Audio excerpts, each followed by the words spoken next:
안산지방법원 3층 조정실의 공기는 여름날임에도 차갑습니다. 아들만 빼고 전부 달라 했습니다. 김선영의 목소리는 떨림 없이 단호했습니다. 판사는 잠시 펜을 멈추고 그녀를 바라봤습니다. 박정우는 테이블 너머 아내를 이제는 곧 전 아내가 될 사람을 조용히 지켜봤습니다. 집과 차량, 예금 전액, 그리고 사업체 지분 50%를 요구하십니다. 맞습니까? 판사의 질문에 선영은 고개를 끄덕였습니다. 네. 그리고 아들 박민재의 양육권은 원하지 않습니다. 법정 공기가 얼어붙었습니다.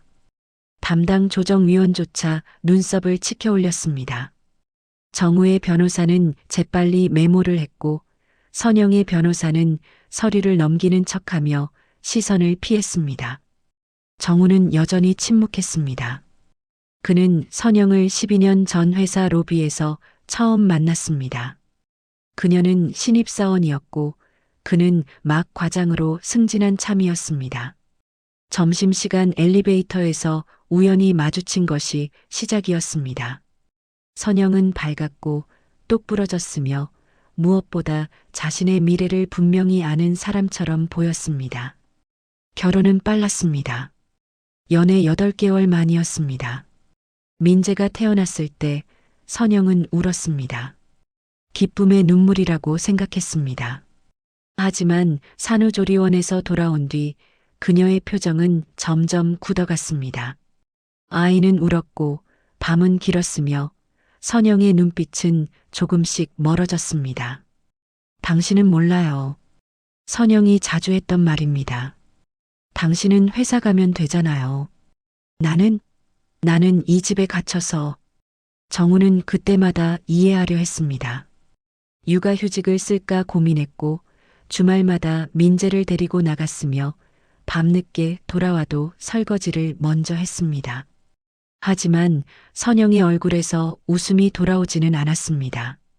3년 전 선영이 복직했을 때는 조금 나아질 줄 알았습니다.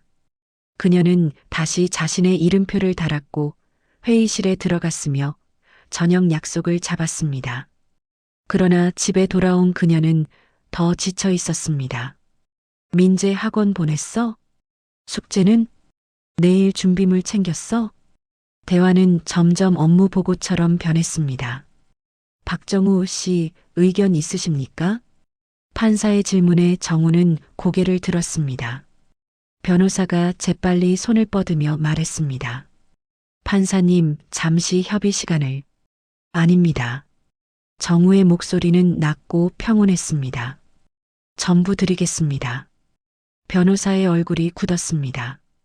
선영은 미세하게 눈을 깜빡였습니다. 판사는 안경 너머로 정우를 유심히 바라봤습니다. 박정우 씨, 이 결정이 어떤 의미인지 아십니까? 재산의 대부분을 포기하시는 겁니다. 압니다. 다시 한번 생각해 보시겠습니까?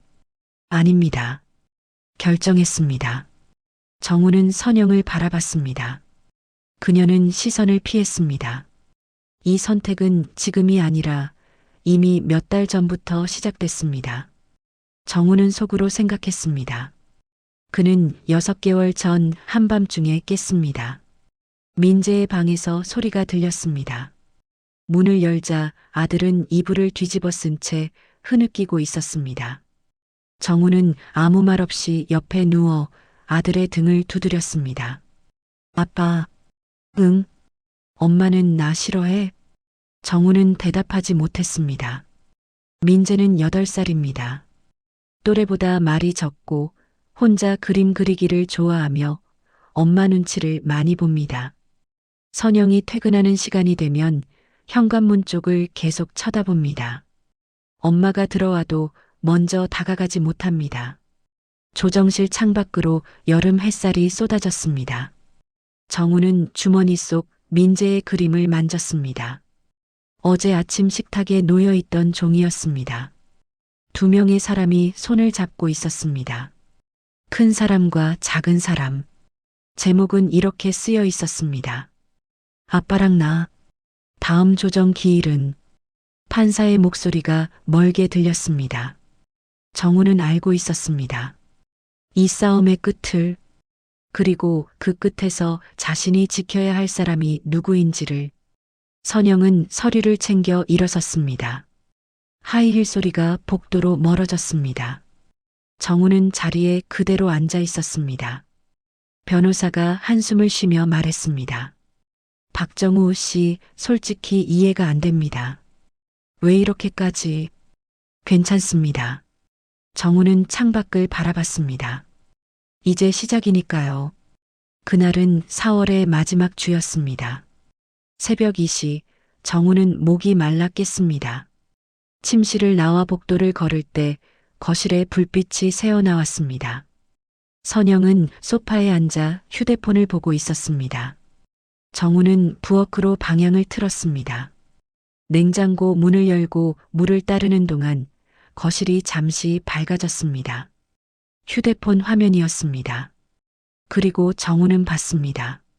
메시지 알림창이었습니다. 발신자 이름은 팀장님이었지만 내용은 업무와 관련 없었습니다. 이제 당신 인생이야.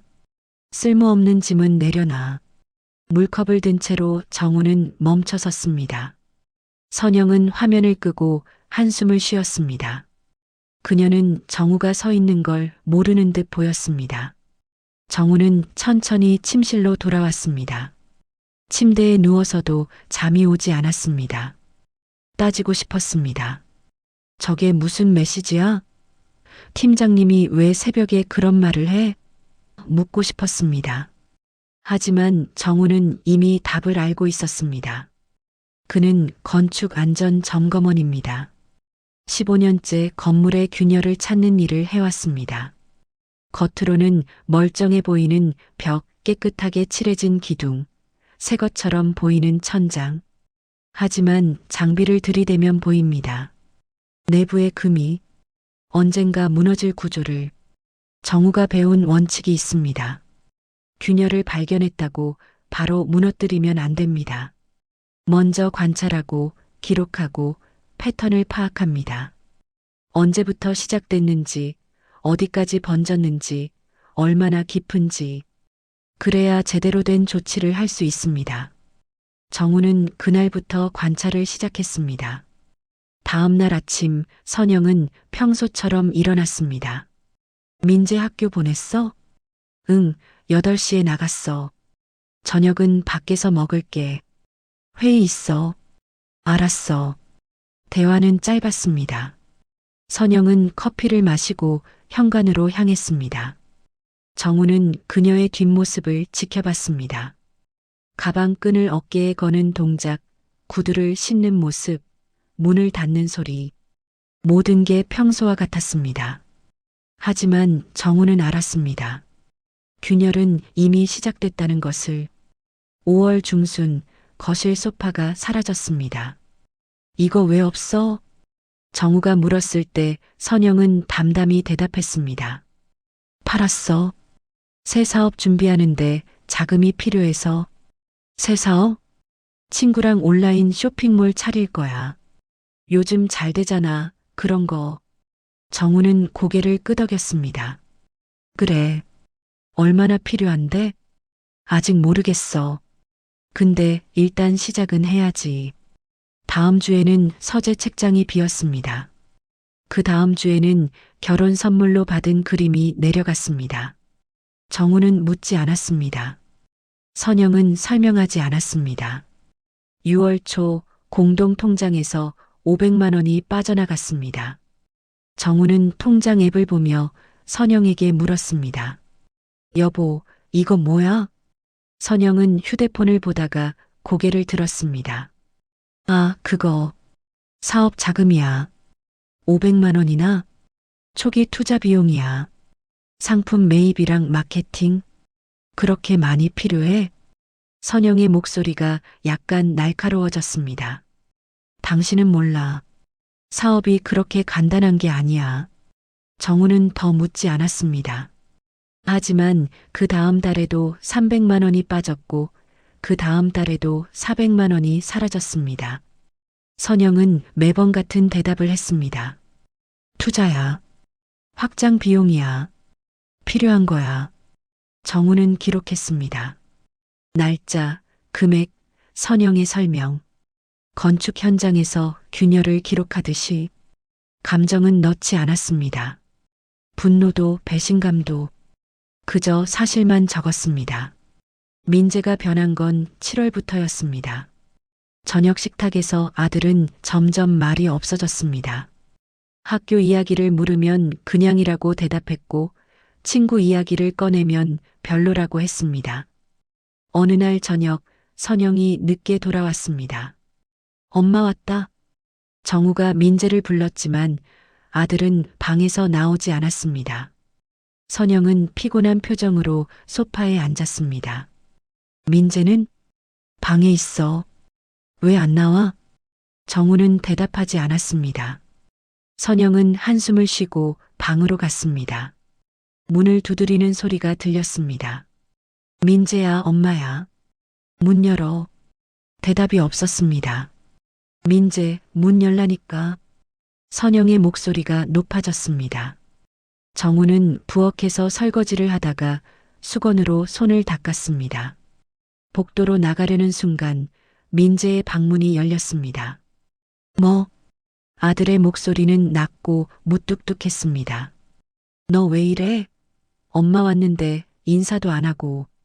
엄마도 매일 늦게 와. 그건 일 때문이야. 너도 알잖아. 몰라. 나도 바빠. 민재는 문을 닫으려 했습니다. 선영이 문을 잡았습니다. 야, 박민재. 지금 엄마한테 이러는 거야? 나요. 너 요즘 왜 이렇게 버릇이 없어졌어? 정우가 다가갔습니다. 민재야. 아들이 고개를 돌렸습니다. 눈빛이 흔들리고 있었습니다. 방에 들어가 있어. 아빠가 나중에 갈게. 민재는 고개를 끄덕이고 문을 닫았습니다. 선영이 정우를 바라봤습니다. 당신이 뭘 어떻게 가르친 거야? 애가 완전히 망가졌잖아. 내가 일하는 게 뭐가 문제야? 당신도 일하잖아. 근데 왜 나만 이렇게 해? 선영은 말을 멈추고 거실로 돌아갔습니다. 가방을 집어들고 신발을 신었습니다. 어디가? 바람 좀 쐬고 올게. 문이 닫혔습니다. 정우는 민재의 방문 앞에 섰습니다. 문을 두드렸습니다. 민재야, 아빠야. 들어와요.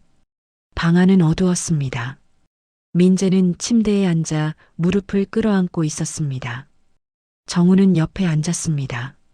아빠, 응? 우리 집 이상해요. 정우는 아들의 머리를 쓰다듬었습니다. 왜? 엄마가 계속 안 계셔요.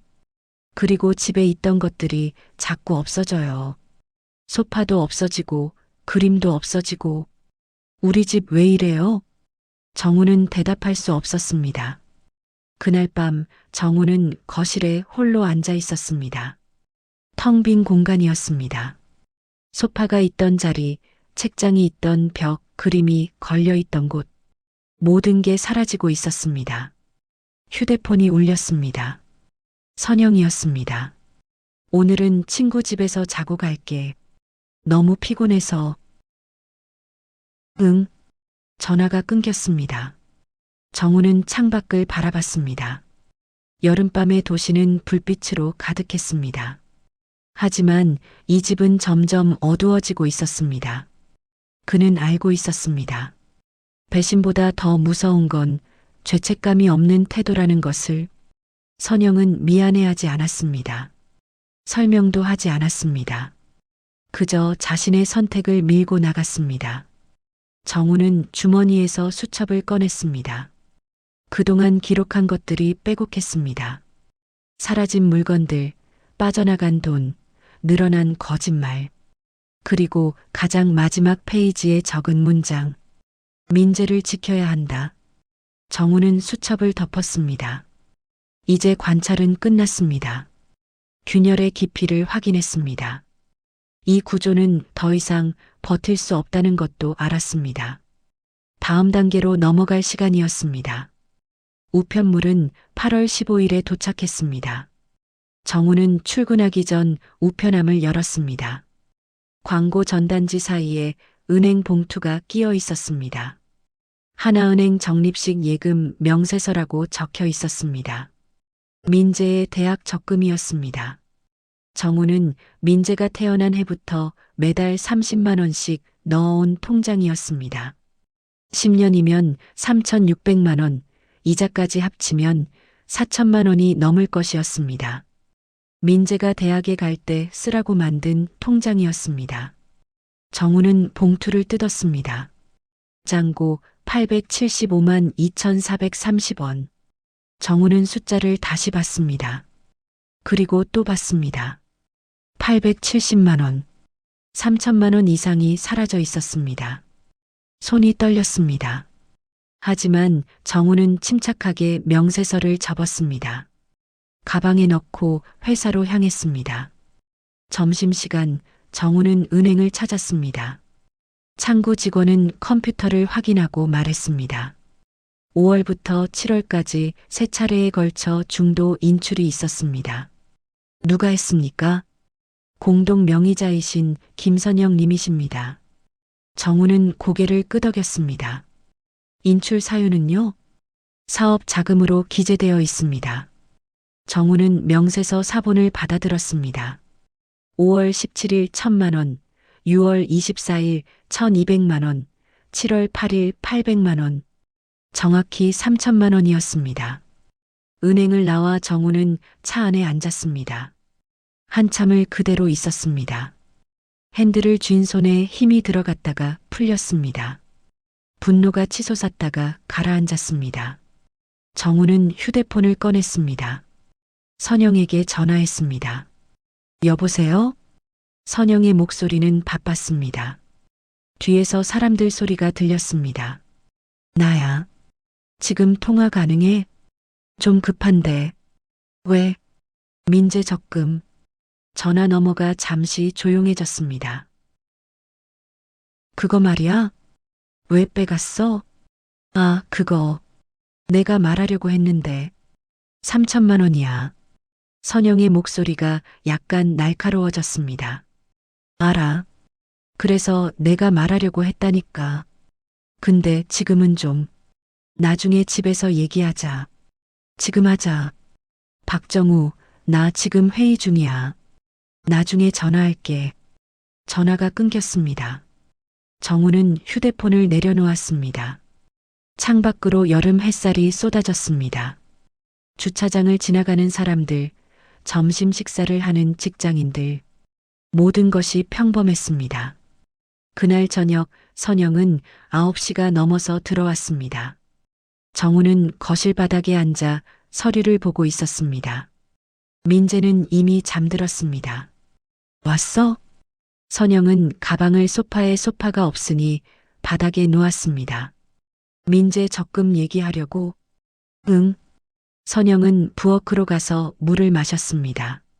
그리고 돌아와 정우 맞은편에 앉았습니다. 미안해. 말했어야 했는데. 왜 빼갔어? 사업 자금이 필요했어.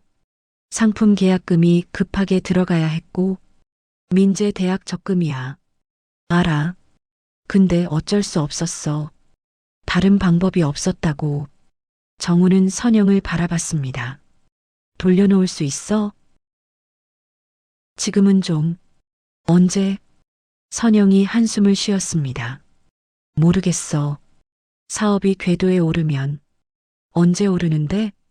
그건 나도 모르지. 장사가 어떻게 되는지 누가 알아? 정우는 명세서를 집어들었습니다. 이거 보면 5월부터 계획적으로 뺀 거잖아. 계획적이라니. 그냥 필요할 때마다. 3번이야. 한 번에 1,000만 원씩. 선영의 목소리가 높아졌습니다. 그래, 계획적이었어. 근데 어쩌라고? 내가 돈 빌릴 데도 없고 당신한테 말하면 또 안 된다고 할 것 뻔하고. 그래서 내가 결정한 거야. 민재 대학 적금을. 애는 어떻게든 돼. 정우는 입을 다물었습니다. 선영은 계속 말했습니다. 장학금도 받을 수 있고 대출도 있고 요즘 애들 다 그렇게 대학 가. 근데 지금 이 기회는 다시 안 와. 이해해, 제발. 정우는 천천히 고개를 끄덕였습니다. 그래, 이해했어. 선영은 안도한 표정을 지었습니다. 고마워. 진짜 잘 되면 2배로 채워놓을게. 정우는 대답하지 않았습니다. 선영은 샤워를 하러 갔습니다. 물소리가 들렸습니다. 정우는 그대로 앉아 있었습니다. 애는 어떻게든 돼. 그 말이 계속 맴돌았습니다. 정우의 마음속에서 무언가가 완전히 돌아섰습니다. 분노는 아니었습니다. 폭발하지도 않았습니다. 차갑고 단단한 결단이었습니다. 그날 밤부터 정우는 본격적으로 기록하기 시작했습니다. 노트북을 열고 엑셀 파일을 만들었습니다. 날짜, 금액, 계좌 이체 내역, 사라진 물건의 목록과 예상 가격, 선영이 말한 사업의 구체적 내용. 정우는 선영의 명함을 찾았습니다.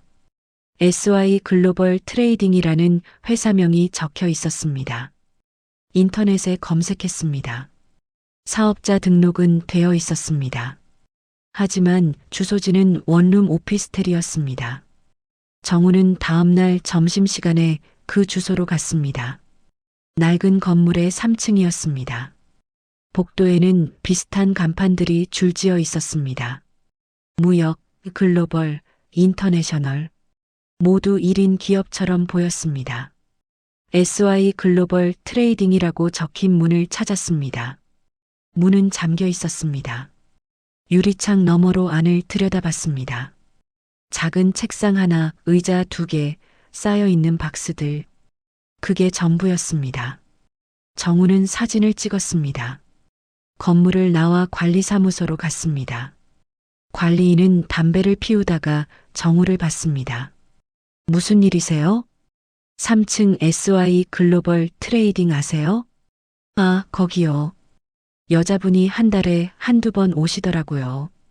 세금 계산서 받아가시나요? 관리인은 고개를 저었습니다. 세금은 무슨, 월세도 2달 밀렸어요. 정우는 고개를 끄덕이고 건물을 나왔습니다. 그날 저녁 정우는 계속 기록했습니다. 선영의 사업은 실체가 없었습니다.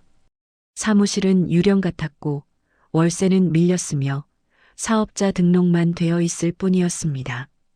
그녀가 빼간 돈들, 집 물건, 공동통장, 민재적금, 은 모두 어디론가 사라졌습니다. 정우는 선영의 휴대폰 청구서를 확인했습니다. 공동명의라서 가능했습니다. 자주 통화한 번호들을 메모했습니다. 은행 거래 내역도 정리했습니다. 공동통장에서 빠져나간 돈의 흐름을 추적했습니다. 일부는 선영의 개인 계좌로, 일부는 생소한 업체 계좌로 이동했습니다. 정우는 그 업체를 검색했습니다.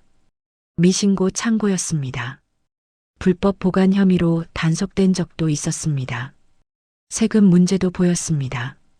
사업자로 등록했지만 부가세 신고는 하지 않았습니다. 매출이 없다고 허위 신고한 흔적이 있었습니다. 정우는 차분히 모든 것을 정리했습니다. 감정은 없었습니다. 분노도 슬픔도 배신감도 넣지 않았습니다. 그저 사실만 기록했습니다. 건축 현장에서 균열을 측정하듯이. 이틀 후 정우는 변호사 사무실을 찾았습니다. 이혼 상담 받고 싶습니다. 변호사는 젊은 여성이었습니다. 정우가 준비한 서류를 펼쳐 보였습니다. 재산 분할과 양육권 문제입니다. 변호사는 서류를 하나하나 확인했습니다. 통장 거래 내역, 사진, 메모, 증거 자료들. 정리가 정말 잘 되어 있네요. 제 직업이 점검원이라서요. 변호사는 고개를 끄덕였습니다. 배우자분이 아들 적금을 무단으로 인출했고 미신고 사업으로 재산을 유용했으며 세금 문제도 있다는 거죠? 네. 증거는 충분합니다. 양육권 확보는 어렵지 않을 것 같고요. 재산 분할도 유리하게 진행될 겁니다. 정우는 민재의 그림을 꺼냈습니다.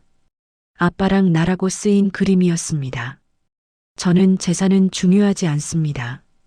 아들만 지킬 수 있으면 됩니다. 변호사는 그림을 보고 정우를 바라봤습니다.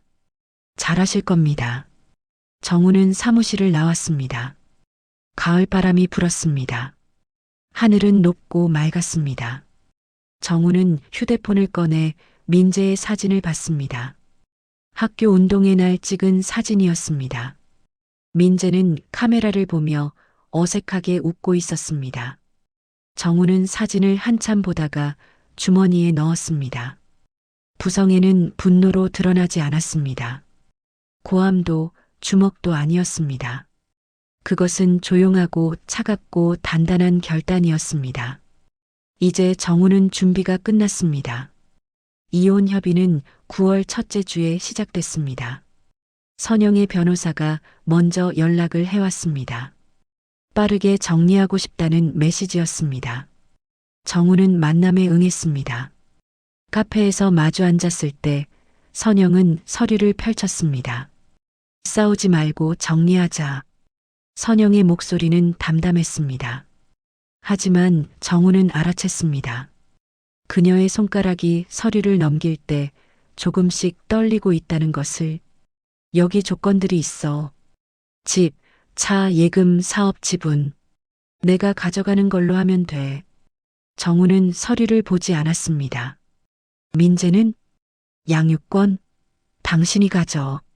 선영은 마치 물건을 나누듯 말했습니다. 나는 일도 바쁘고 솔직히 애 키울 자신 없어. 당신이 잘할 거야. 정우는 고개를 끄덕였습니다. 알았어. 선영은 안도한 표정을 지었습니다. 그럼 이대로 합의서 쓰면 되는 거지? 변호사를 통해서 진행하자. 왜? 우리끼리 하면 되잖아. 정우는 커피를 한 모금 마셨습니다. 법적으로 정확하게 하는 게 나아. 선영은 잠시 정우를 바라보다가 고개를 끄덕였습니다. 그래. 알았어. 그날 이후 모든 절차는 변호사를 통해 진행됐습니다. 정우는 대부분의 조건에 동의했습니다. 집도 좋습니다. 차도 가져가세요. 예금도 사업 지분도 모두 드리겠습니다. 단 하나, 민재의 양육권만은 절대 양보하지 않겠습니다. 선영의 변호사는 이를 쉽게 받아들였습니다. 양육권 포기 각서를 작성하시면 됩니다. 선영은 주저없이 서명했습니다. 10월 초 법정 최종 조정일이 잡혔습니다.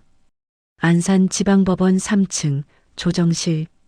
정우와 선영은 다시 테이블을 사이에 두고 마주 앉았습니다. 판사는 서류를 검토하고 있었습니다. 재산 분할에 합의하셨고 양육권은 박정우 씨가 갖는 것으로 하셨습니까? 네. 선영이 대답했습니다. 빠르게 정리하고 싶습니다. 판사는 고개를 끄덕였습니다. 그렇다면 김선영 씨가 가져가시는 재산 목록을 확인하겠습니다. 주택, 차량, 예금, 그리고 SY 글로벌 트레이딩 사업체 지분 100% 맞습니까? 네, 맞습니다.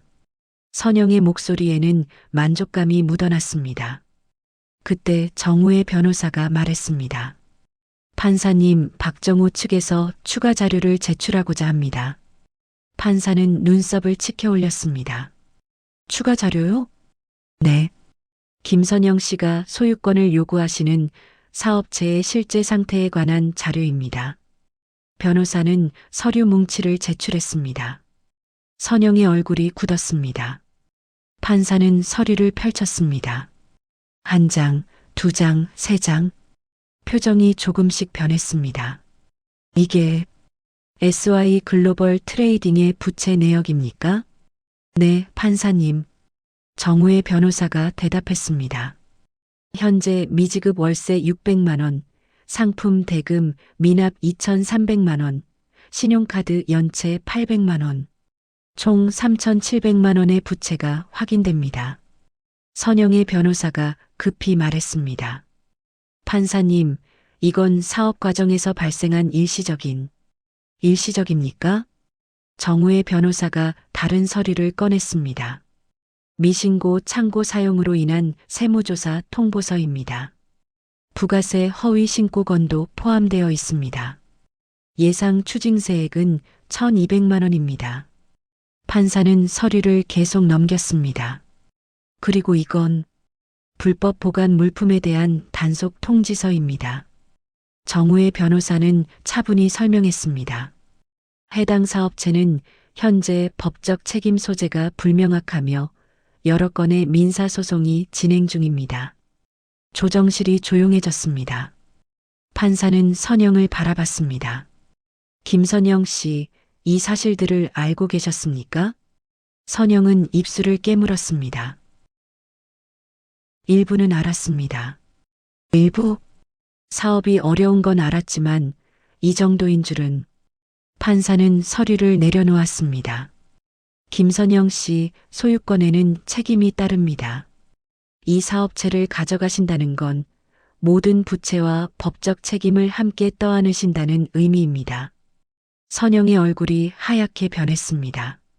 그건 저는 선영의 변호사가 급히 속삭였습니다.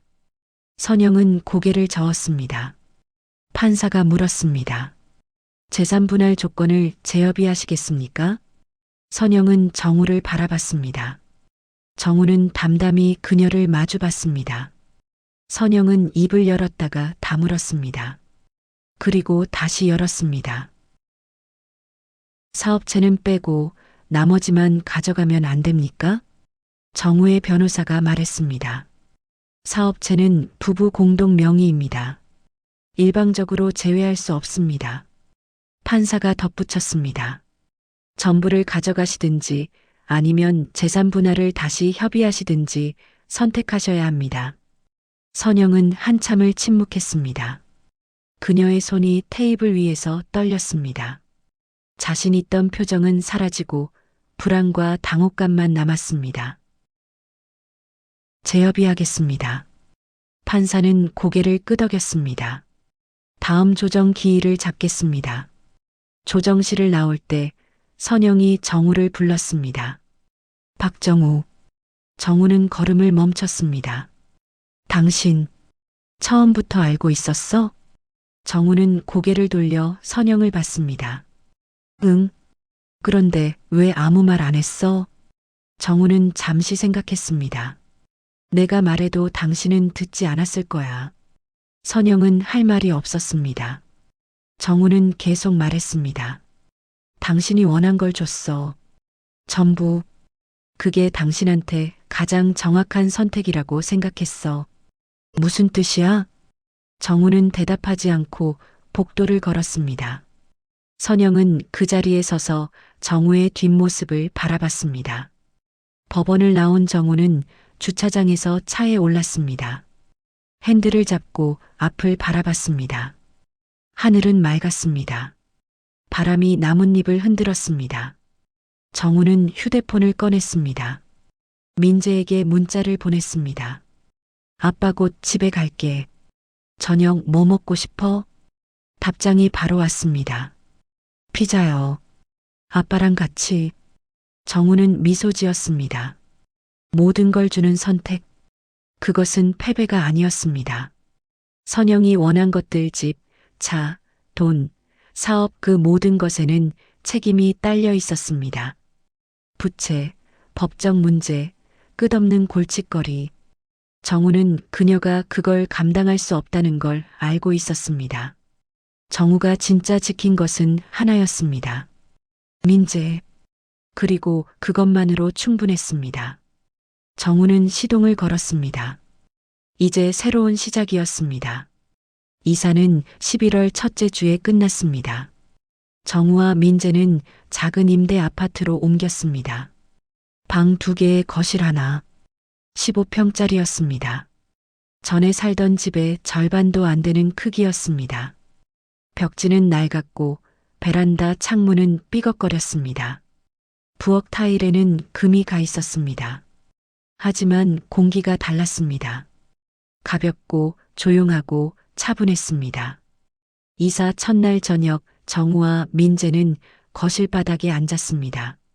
소파도 식탁도 아직 없었습니다. 짐 박스들이 벽을 따라 쌓여 있었습니다. 저녁 뭐 먹을까? 정우가 물었습니다. 편의점. 민재가 조심스럽게 대답했습니다. 좋아. 가자. 두 사람은 아파트 단지 편의점으로 갔습니다. 도시락을 골랐습니다. 민재는 돈가스 도시락을, 정우는 김치찌개 도시락을 집었습니다. 바나나 우유 2개도 샀습니다. 돌아와서 전자레인지에 돌렸습니다. 따뜻해진 도시락을 바닥에 놓고 마주 앉았습니다. 잘 먹겠습니다. 민재가 먼저 말했습니다. 잘 먹자.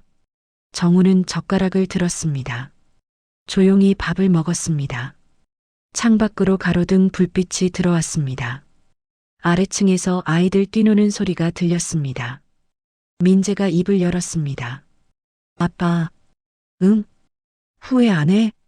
정우는 젓가락을 멈췄습니다. 민재는 도시락을 보며 말을 이었습니다. 집도 없어졌고 차도 없고 우리 지금 여기 살잖아. 정우는 민재를 바라봤습니다. 아들은 8살이었습니다. 어른들의 싸움을 다 이해할 나이는 아니었지만 모든 것이 변했다는 건 알고 있었습니다. 정우는 천천히 말했습니다. 집은 잃었어. 민재가 고개를 들었습니다. 근데 넌 지켰다. 민재의 눈이 흔들렸습니다. 그거면 충분해. 정우는 밥을 한 숟가락 떴습니다. 우리 이제 새로 시작하는 거야. 여기서. 민재는 한참 아빠를 보다가 고개를 끄덕였습니다. 응. 아빠랑 민재랑. 응. 두 사람은 다시 밥을 먹었습니다. 바나나 우유를 마실 때쯤 민재가 웃었습니다. 정우도 따라 웃었습니다. 그날 밤 민재는 자기 방에서 잤습니다. 정우는 거실 바닥에 이불을 깔았습니다. 침대가 오려면 며칠 더 걸릴 것 같았습니다. 불을 끄고 누웠습니다. 천장을 보며 정우는 생각했습니다. 3개월 전 법정에 섰을 때가 떠올랐습니다. 선영이 전부 달라고 했을 때 주변 사람들의 시선이 느껴졌습니다. 동정, 연민, 안타까움. 하지만 정우는 알고 있었습니다. 이것이 패배가 아니라는 것을. 선영은 집을 가져갔습니다. 차도 가져갔습니다. 예금도 사업체도. 하지만 그 사업체에 딸린 부채 3,700만 원, 세무조사, 민사소송. 그 모든 것도 함께 가져갔습니다. 정우는 들었습니다. 선영이 사업을 정리하려 한다는 소식을, 채권자들과 협상 중이라는 이야기를, 집도 결국 팔 수밖에 없을 거라는 전망을. 정우는 연락을 받지 않았습니다. 선영의 전화도 메시지도 변호사를 통한 요청도 모두 거절했습니다. 이제 그녀의 인생은 그녀의 몫이었습니다. 정우의 인생은 여기 이 작은 아파트에서 시작되고 있었습니다. 다음 날 아침 정우는 민재를 학교에 데려다 줬습니다. 잘 다녀와. 응. 아빠도. 민재는 교문으로 뛰어갔습니다. 친구들과 합류해서 교실로 들어갔습니다. 정우는 그 모습을 지켜봤습니다. 회사로 가는 길, 정우는 창밖을 봤습니다. 가을이 깊어지고 있었습니다. 나뭇잎이 노랗게 물들었습니다. 바람이 불 때마다 떨어졌습니다. 정우는 생각했습니다. 나무는 가을이 오면 잎을 버립니다. 무거운 것들을 내려놓습니다. 그래야 겨울을 견디고 봄을 맞을 수 있으니까. 정우도 그랬습니다. 집을, 차를, 돈을 내려놓았습니다. 무겁고 복잡했던 관계도 정리했습니다. 그리고 가장 소중한 것만 남겼습니다. 민재. 그것만으로 충분했습니다. 저녁, 정우는 일찍 퇴근했습니다. 민재를 학원에서 데려와 집으로 왔습니다. 저녁을 함께 만들었습니다. 라면에 계란과 파를 넣었습니다. 김치도 꺼냈습니다. 맛있다. 민재가 말했습니다. 그래, 다행이다. 두 사람은 밥을 먹으며 이야기를 나눴습니다. 오늘 학교에서 뭐 했어? 미술 시간에 그림 그렸어요. 무슨 그림? 우리 집. 정우는 젓가락을 멈췄습니다. 우리 집? 응. 선생님이 자기 집 그리라고 했어요. 어떻게 그렸는데? 민재는 가방에서 스케치북을 꺼냈습니다. 종이에는 작은 아파트가 그려져 있었습니다. 창문 2개, 문 하나. 그리고 그 앞에 2명의 사람. 큰 사람과 작은 사람이 손을 잡고 서 있었습니다. 제목은 이렇게 쓰여 있었습니다. 우리 집. 정우는 그림을 한참 봤습니다. 잘 그렸네. 그치? 민재는 웃었습니다. 정우는 그림을 냉장고에 자석으로 붙였습니다. 그날 밤 민재가 잠든 후 정우는 다시 거실에 앉았습니다. 수첩을 꺼냈습니다. 지난 몇 달간 기록한 것들이 가득했습니다. 날짜, 금액, 사건들. 정우는 수첩을 천천히 넘겼습니다. 그리고 마지막 페이지에 펜을 들었습니다. 어떤 집은 무너뜨려야 사람이 산다. 정우는 펴을 내려놓았습니다. 그 집 선영과 함께했던 12년 은겉보기엔 멀쩡해 보였습니다. 하지만 내부는 이미 균열투성이었습니다. 서로를 향한 신뢰가 금이 갔고 대화는 끊어졌으며 사랑은 증발했습니다. 정우는 건축 안전 점검원으로서 알고 있었습니다. 그런 구조는 보수할 수 없다는 것을, 무너뜨리고 새로 지어야 한다는 것을. 그래서 정우는 선택했습니다. 모든 걸 주고 가장 소중한 것만 지키는 선택을. 패배처럼 보였던 그 선택이 가장 단단한 승리였습니다. 정우는 창밖을 봤습니다. 밤하늘에 별이 떠 있었습니다. 작고 희미했지만 분명히 빛나고 있었습니다. 민재의 방에서 고른 숨소리가 들렸습니다. 정우는 미소 지었습니다. 이제 시작입니다. 작은 아파트에서 아빠와 아들이 새로운 집을 짓는 시간이. 그 집은 화려하지 않을 것입니다. 크지도 않을 것입니다. 하지만 단단할 것입니다. 사랑으로 지은 집은 무너지지 않으니까. 정우는 불을 끄고 이불 속으로 들어갔습니다. 내일은 민재와 함께 가구를 보러 가기로 했습니다. 작은 식탁을 하나 사고 소파도 고를 것입니다. 천천히 하나씩 새로운 집을 채워갈 것입니다. 정우는 눈을 감았습니다. 마음이 편안했습니다. 집은 잃었지만 아들을 지켰습니다. 그리고 그것이 전부였습니다.